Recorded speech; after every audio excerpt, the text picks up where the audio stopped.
I've been selling on Depop for about a year, and one of the questions that I always get is how do hashtags work on Depop, and are hashtags important for my posts?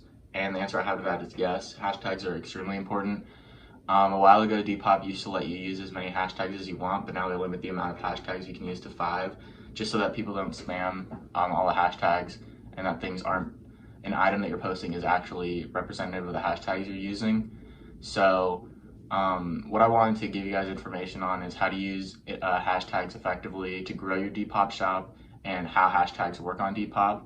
So sometimes I don't see people using hashtags at all, which really is a disadvantage because hashtags get you a lot more views on your items. If it's shoes, jewelry, clothes, whatever it is, you're going to want to use specific hashtags for that item so that your item gets more views.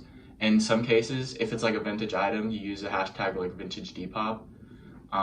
Or other hashtags that I'll show you guys examples of what I use in my Depop to get more views.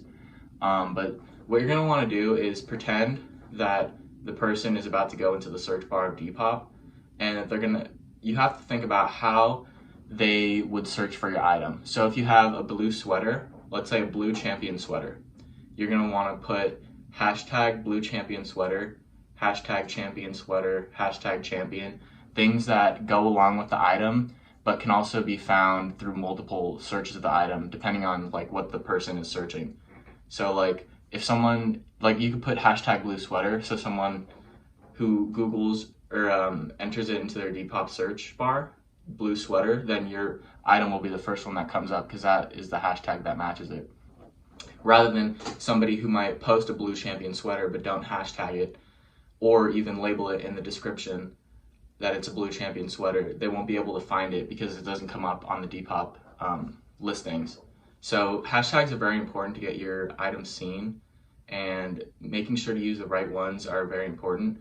So if you guys have any questions on how to use hashtags, how I use hashtags, or any advice on Depop in general, feel free to check out my page, send me a DM on here on Depop about questions about hashtags and how you think they should be used. So thanks for watching, and check out my next videos about thrifting or Depop. I'm not really sure what I'm going to be posting, so yeah, thanks.